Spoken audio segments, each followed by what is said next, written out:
Preston, the options on the ballot are to either have the wealthiest businesses cover the costs or to pull money from an existing payroll tax.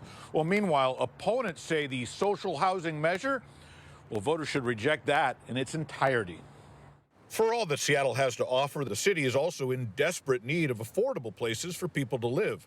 Social housing, which is publicly owned and permanently affordable, could open the door to tenants from a range of incomes. We need like 80,000 additional units to accommodate our growth. The big decision on the ballot is how voters want to pay for this effort. Proposition 1A would create a new payroll tax assessed against the wealthiest employers. Companies such as Amazon would pay a 5% tax on all compensation that exceeds $1 million. And I think it should be understood that it's paid by the employer, not the employee. The alternative, Proposition 1B, was put on the ballot by the Seattle City Council. It would draw funds from the existing payroll tax, which are currently distributed among nonprofit housing providers.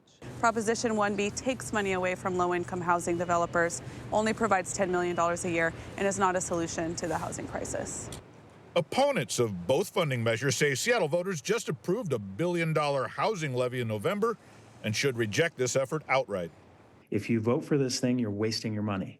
So just vote no. Don't vote for 1A. Don't vote for 1B. Vote no, and then move on to the next item on your ballot. Sharon Lee with the Low Income Housing Institute says that the levy will help the poorest in Seattle, and social housing, funded by a new payroll tax, will start to meet the rest of the need. And they're going to use the cash flow or proceeds to reinvest in more affordable housing.